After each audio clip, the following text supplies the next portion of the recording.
A very good afternoon and welcome to HYCM's online trading workshop with myself, Giles Coughlin, Chief Currency Analyst. A very warm welcome, good to have you here. Looking forward to taking us through the session. We have a lot to cover, including the fallout from the latest RBNZ rate decision and the Bank of Canada rate decision that we have coming up.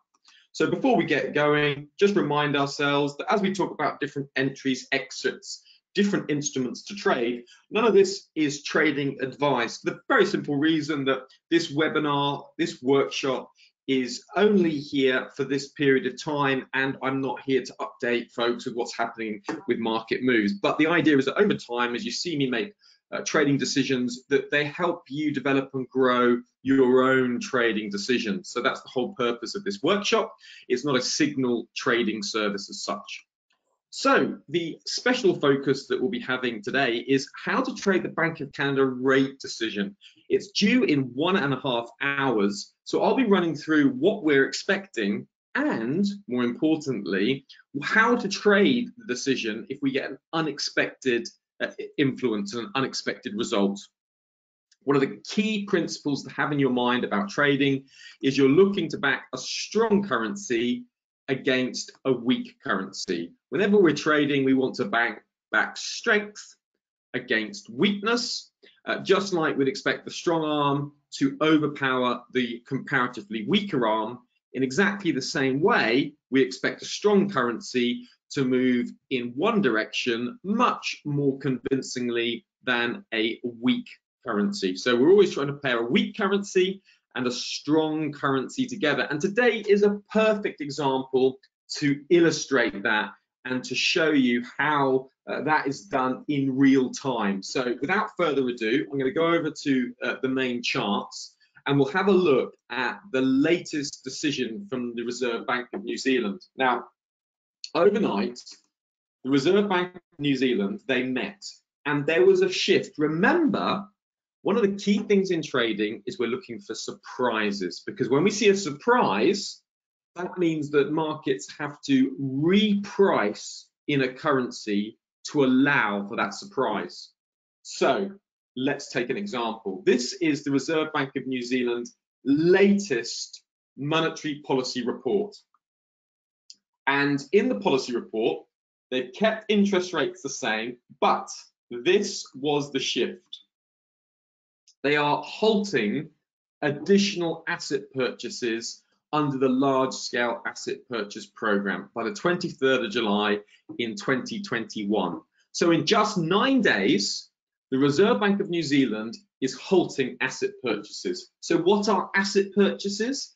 Asset purchases is when government bonds are purchased in order to keep down borrowing costs. In simple terms, asset purchases mean that it's very easy for companies to keep doing business because borrowing costs are very low. So central banks around the world have been issuing asset purchases. It's called QE, asset purchases, easy money. It's all the way same, a different way of saying the same thing. And when a central bank stops that easy money, that asset purchases, that quantitative easing, like the Reserve Bank of New Zealand has done, it means that they're one step closer to increasing interest rates. And when a central bank increases interest rates, the currency of that central bank goes up. So what this means is that the Reserve Bank of New Zealand are one step closer to increase interest rates. So what do investors do when they see interest rates coming? They start to buy the currency. So that is why today we have seen the New Zealand dollar, one of the strongest currencies of the day. Why? Because traders are buying the New Zealand dollar, as you can see by that sea of green, because the Reserve Bank of New Zealand has surprised markets and are ending their asset purchase program. So this shift is a surprise. And after this meeting, ANZ and ABS Investment Bank now expect the Reserve Bank of New Zealand to increase interest rates in August. So next month. So as a consequence of this decision, if we take a look at currencies, what we see, look, we can see the New Zealand dollar has been gaining against the Swiss franc and the Japanese yen. Now, this opens up some potentially good upside on a medium-term basis. Now, remember, going back to the main screen, this is crucial. We want to pair strength against weakness. So stage one, we have our strong currency, and our strong currency is the New Zealand dollar. So now we know we want to buy the New Zealand dollar, but we want to buy it against something weak. Now, what is weak? The Japanese yen and the Swiss franc are both weak currencies. Why? Because the Swiss National Bank, they get very worried when the Swiss franc gets strong. And so they have given their interest rates some of the lowest in the world. Their interest rates are minus 0.75%. So if we look at the interest rate of the Reserve Bank of New Zealand, it's currently 0.25%, but the Swiss have it at minus 0.75. So that means there is a difference now between New Zealand and Switzerland of around 100 basis points. So over time, you can see we expect the New Zealand Swiss franc to gain in value. Now, recently, the New Zealand Swiss franc pair has been dropping lower. We now see the New Zealand dollar Swiss franc gaining, and we would anticipate that to continue.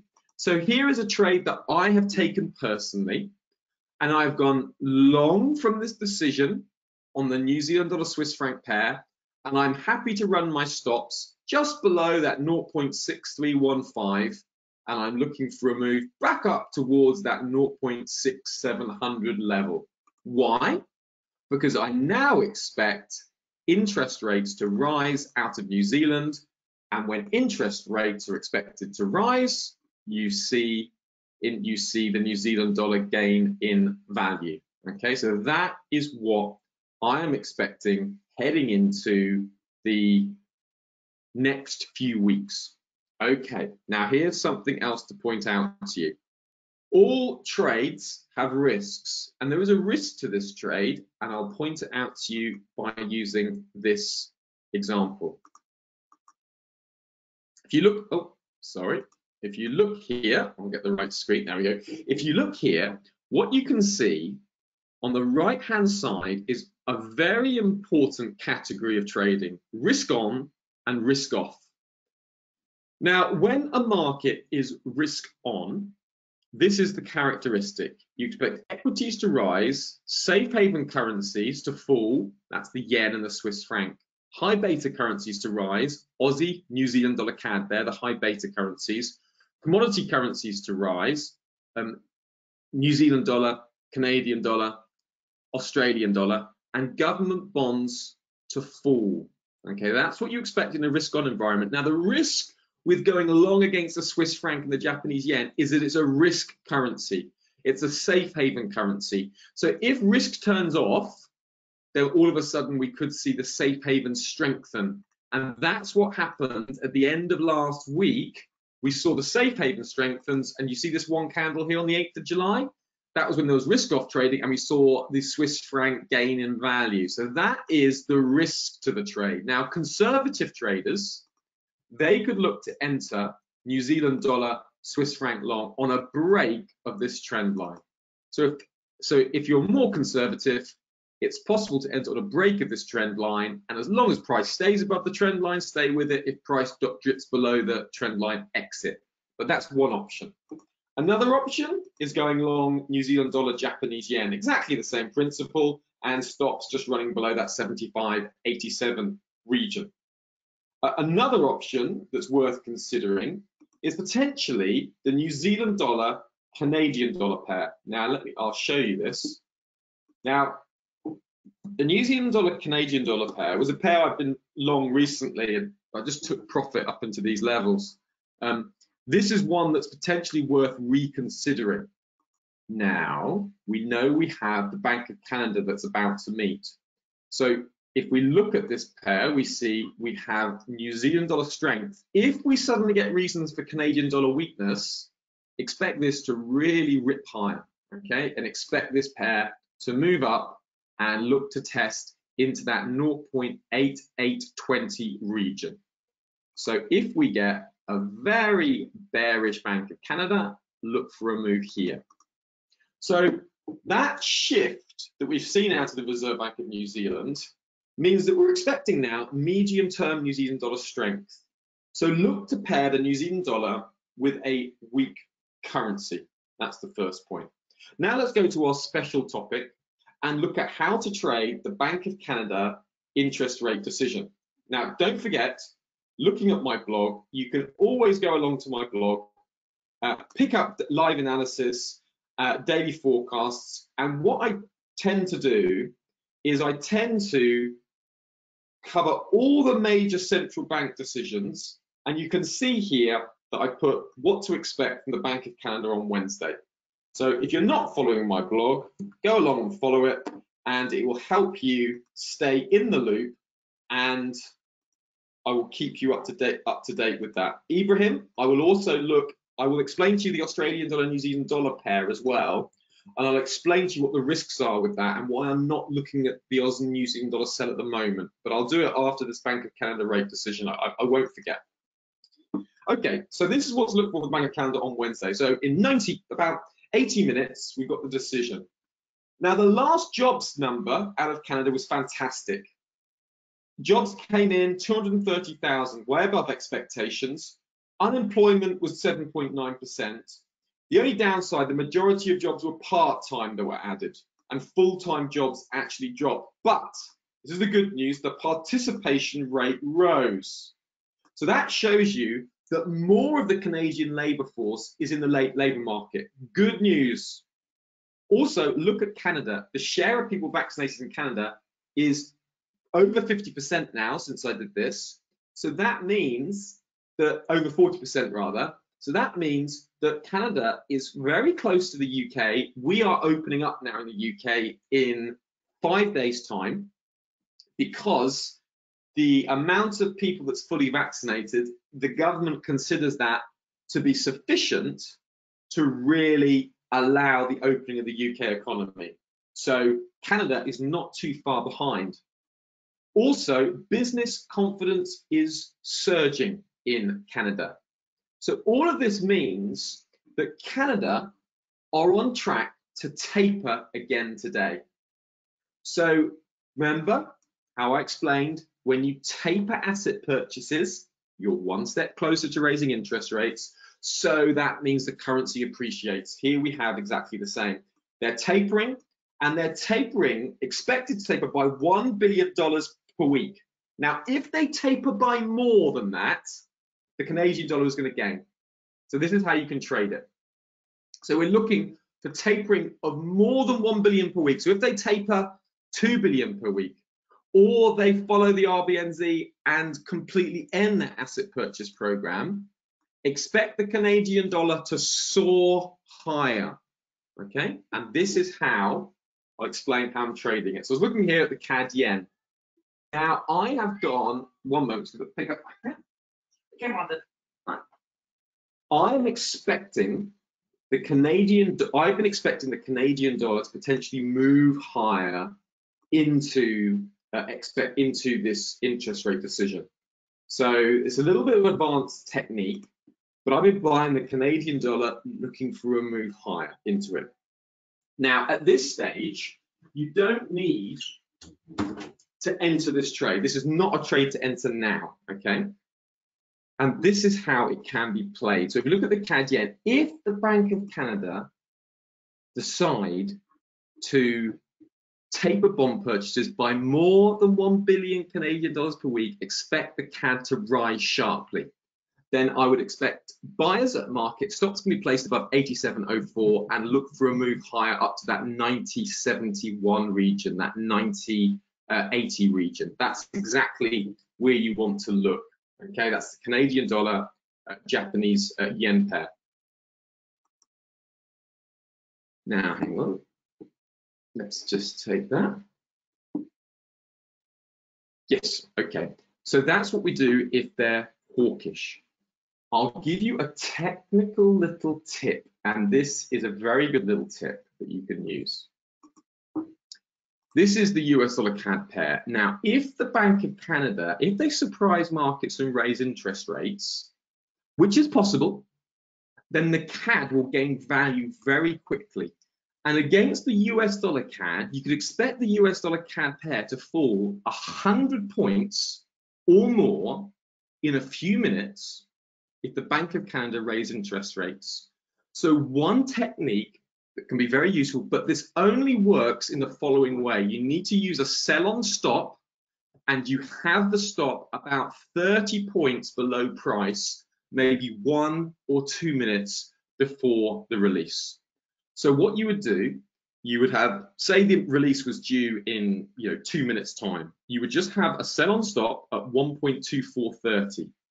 Then by having a sell on stop at 1.2430, 1.2420, if there was a sudden interest rate hike, price would move down 100 points. Your fill would be slightly, you get a little bit of slippage, and that slippage would result in maybe 20 point slippage, and then you might sort of look, so it's 1.240, you see 1.2350, you would suddenly see a move down to around this 12342, 320 region, and you just take profit down at those recent lows. But that situation completely and utterly depends on an interest rate hike. So that is only in a surprise interest rate hike. So then you cancel the orders as soon as there isn't a surprise interest rate hike. But the US dollar CAD would be a great pair to look at that. So that's one little technique that can be very profitable, but it's only when you get that surprise interest rate hike. That's the situation that you want. Now, let's have a look. The next thing to do is to look at what happens if the Bank of New Zealand disappoint markets. So let's say the Reserve Bank of New Zealand, they disappoint markets and they don't hike at all, and they don't taper bond purchases. Let's say the Bank of Canada says, we need to give more support to the economy. We're going to keep taper purchases being tapered at their current rate. If that's the case, then this is what you can expect. You can expect some New Zealand dollar CAD upside. So the way to enter this, potentially entering at market, looking for a move up into that 0.8833, or wait for the results, and then if they are still quite bearish, then look for a pullback out to that 8.8740, 8720 region, and ultimately a move higher. So that's really what we're looking at there for the Bank of Canada interest rate decision. One of our partners here is Financial Source, and I work as an analyst for Financial Source. And for those of you who are HYCM clients, you will have access to Financial Source. And don't forget, when you have access to Financial Source, you can use a daily risk event outlook report, and you can see the Bank of Canada policy decision is covered there with the potential outcomes that we're looking at: hawkish, consensus, dovish. So going to your question, Ibrahim asked a very good question. And what he says in the question answer panel is, what about selling the Australian dollar, New Zealand dollar pair? Now, first of all, Ibrahim makes a great point. The Australian dollar, New Zealand dollar pair looks a great pair to short, doesn't it? We've seen the hawkish shift from the New Zealand dollar. So the Aussie New Zealand dollar has moved lower. And we can see the bond yield spread between the Australian dollar and the New Zealand 10-year bonds has moved lower. And we would anticipate those lower moves to bring further downside in the Australian New Zealand dollar pair. But there's one problem. And the problem is this. Later on, we have the Australian dollar employment change and unemployment rate data coming out. Now, this is what's expected. The market is expecting an employment print of 30,000, okay? So they're expecting a drop from 115,000 the previous month in May. So first of all, the drop is expected, and of course we know that, that's because of the Delta variant, okay? we know the Delta variant is spreading in Australia. So if the print comes in below 10,000 and if the unemployment comes in above 5.2%, expect the Australian dollar to weaken and expect the Aussie New Zealand dollar to slip even further. But this is the problem, Ibrahim, is because we have the employment data later, if it's a good number, if unemployment is low, and say unemployment comes in at 4.8 or 4.9, and say the employment print comes in above 45,000, then in that case, we'd expect the Australian dollar to retrace. Now, I do like any retracements to this level, Ibrahim, for selling the Aussie New Zealand dollar. So I'm happy to keep open orders from any retracement up to there, but I don't want to be selling here. Of course, experienced traders will know this is key support. You don't want to be selling into support. So the Aussie New Zealand dollar, Ibrahim, it's just best to wait for that depending on what the employment data comes. And we also have to bear in mind that New Zealand inflation data is coming out on Thursday. Now, this is important. Inflation, remember, is the cost of goods and services. There's only one way that central banks can control inflation. If prices are going up, goods and services are costing more, the way a central bank stops that happening is by raising interest rates. So if the CPI data comes in on Thursday, Friday, if it comes in like above 1.1, that will mean you can expect central banks, you can expect the RBNZ to be looking at raising interest rates. Yeah. And if they're looking at raising interest rates, what happens to the currency? The currency appreciates. So if we get a high reading on Thursday, Friday, look for significant upside, New Zealand dollar, Swiss franc, New Zealand dollar, Japanese yen. So it's possible to buy at market looking for a high CPI print. And if we got that high CPI print, we can expect the New Zealand dollar to carry on moving higher, breaking some of those trend lines into the end of this week, start of next week. Okay, so that's a few key things to look for. Now, gold is at a very interesting part. Now, this was something I covered in a lot of detail yesterday to a number of traders. And I was explaining that if we had a very weak CPI number, I was expecting this to surge higher. Now, as it happened, the CPI number came in very strong. Now, this is what's happening with gold. Now, gold is, you can see gold prices here is the blue line. Purple line is the dollar index. Red line is real yields. Like when real yields drop, okay, you can see the real yields, the red line drops, gold rises, okay? So as these real yields have been dropping, gold should have been rising, but gold wasn't rising. Why? Because the dollar was strong. So what I wanted to see yesterday is a weak CPI print, real yields would fall, the dollar would fall, and gold would have rocketed higher. Now, this was a very nice signal because we have an inside bar, a false break of an inside bar into resistance, and I was looking for a potential break and a potential move higher. Now, yesterday, we had the exact opposite of what was needed. So we had very, very strong inflation, and of course, strong inflation means dollar strength, and the market at the moment is really unsure what to do, and you can see that being played out in the 10-year yields. Because this is what happened yesterday in the 10-year yields. We had the really high CPI, 10-year bond yields went higher, then they went lower, then they went higher, indecision, and now they're dropping lower again. Now, this is showing a market that's confused. Is inflation transitory? Is it not transitory? And that's what everyone's trying to work out at the moment. What's the Federal Reserve's attitude towards rising inflation? They keep saying it's transitory. And here we can see, look, Fed Chair Powell, inflation is likely to remain elevated in the coming months before easing. Expectations are broadly consistent with the Fed target. So that's why the dollar sold off. That's why gold's pushed higher just now, because Jerome Powell's saying not worried about inflation, not going to be tapering bond purchases early, and that's why gold has suddenly had the relief to move higher. Now, there isn't anything particularly necessarily tradable here. I think from a short-term perspective, if you wanted to look at trading this, the obvious area would be a retracement to that R1 zone. So a move back to 1818, looking for a move back up to 1830. Stops can just be run below 1800. You have to understand what's driving gold to know whether to take that trade or not. And essentially, if the dollar stays weak at the moment, then that will support gold. Now that is only one part of the equation, but at the moment, that weak dollar, falling 10-year yields is what's supporting gold higher. And there's talk of a stimulus bill being passed, so the reflation trade is back on, which is dollar negative.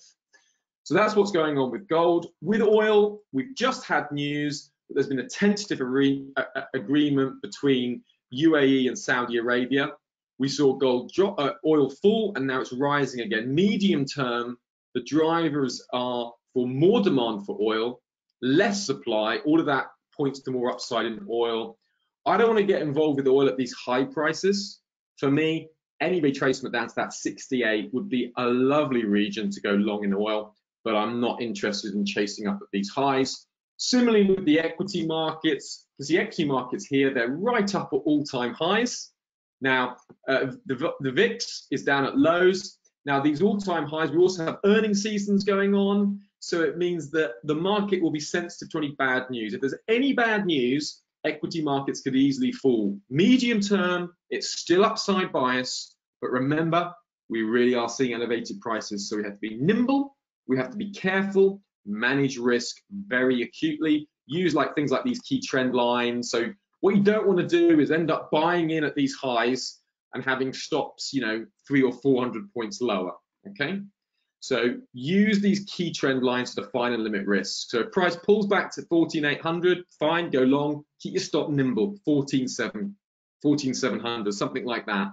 So use the trend lines to manage your risk, to define and limit it. So if there is a significant correction, you don't get caught out. You must avoid that. And you must avoid over leveraging, buying in too high and keeping your stop too wide. Okay, so that's the key thing to be aware of the equity markets. I think, folks, that is the key issue to be looking for. I don't think there's anything else going on for now. Key one, Bank of Canada meeting in 1 hour. So that's exciting. I can't wait. I'm looking forward to it. Potentially could get some real opportunities. And US dollar CAD, I would expect this dollar CAD pair to have broken out of this range by the end of this week for sure. So this little tight range that we're developing, I'm expecting US dollar CAD to move out of this quite quickly. So keep your eye on this pair very, very shrewdly during the next hour. Okay, let's see. Yes, good. Okay, I'm gonna go over to good. Ibrahim asks, trade balance and current account in Canada is in deficit and nominal exchange rate is high. Does it weaken the currency? Now, yes, the trade balance and current account in Canada would be a negative on the currency over time. Okay, in the short term, the Canadian dollar is strong because interest rates are expected to rise, and we're seeing upside in oil, which gives strength in CAD. So you're correct, Ibrahim. That is the outlook from a macro position over time. But at the moment, we're focused on the here and now, which is oil's rising. That's positive for the CAD, don't forget. We have jobs increasing. We have business confidence increasing. We have vaccinations in the country, and we have expectations of potential more Canadian dollar strength if there's further tapering and there is interest rate hikes expected. So you've got to balance those two narratives, Ibrahim. Very good. Good question. Good work, Ibrahim. I particularly like your Aussie New Zealand dollar sell. I see you were looking at selling it at 1.05. Yeah, I think 1.05 would potentially be a good target. So what you can do, Ibrahim, is say, so I know there was somebody who was short earlier this, and they just took, I said, take profit in that support. But if the employment data out of Australia really disappoints, what you can do is you expect this level to break, and then you look for a retracement to that level, and then look for your lower prices, Ibrahim. Good work, Ibrahim. I like the fact that you've recognized you recognize the right kind of pair to be looking at, okay? And the only reason why your answer wasn't the perfect one was just because the Australian employment data is out in less than 24 hours. And as you know, there's a risk. But this is what I'm personally looking for, Ibrahim, is I'm looking for any retracement up to there, even on good employment data, yeah, and then I'm expecting that to be sold off. So, you know, I'm quite confident that you get some little bounce there. Now, obviously, I could be surprised, and there could be an incredible employment data that surprises the markets. And that's possible, but I'm prepared to take that risk, just running the stops above that 1.0745. So if I am wrong, or there is a horrible surprise in the market, I've limited my risk very carefully, and I know exactly what risk I have exposed.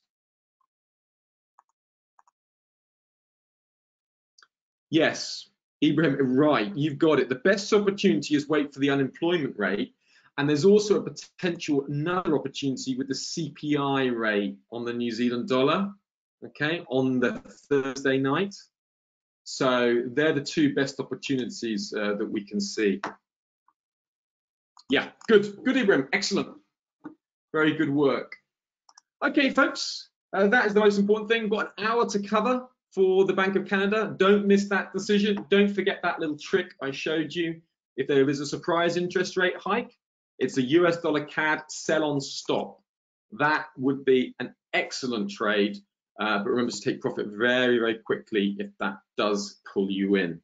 Okay, folks, take care, manage your risk, watch out for unexpected events, and don't forget, next week, back here again for the Monday, and I will be going through the live market analysis, and next week we'll be getting ready for the ECB rate meeting. Could be an interesting one, and we could see some good volatility in the euro, and potentially, this is one for you to think, Ibrahim, euro New Zealand dollar. That could be a very interesting trade, particularly if the New Zealand dollar CPI data comes in strong and we get a more dovish ECB next week, then potentially a euro dollar New Zealand dollar short could be a very interesting trade, and one that I'm considering as we approach into that ECB meeting. It's one I want to be thinking about very carefully. If you just take a look at the euro New Zealand dollar, you can start to see we're pushing down away from that 200 exponential moving average, and we've got that major support, that 16500, 16350 region. So that does look very, very attractive. Definitely one to look for. Okay, folks. Yeah, exactly, Ibrahim. You've got it. It is very interesting to sell. Ibrahim, it's great. Thanks. Warren, great to have you here again, as always. Thanks, everyone. Take care and enjoy the rest of your session. Thanks now. Goodbye.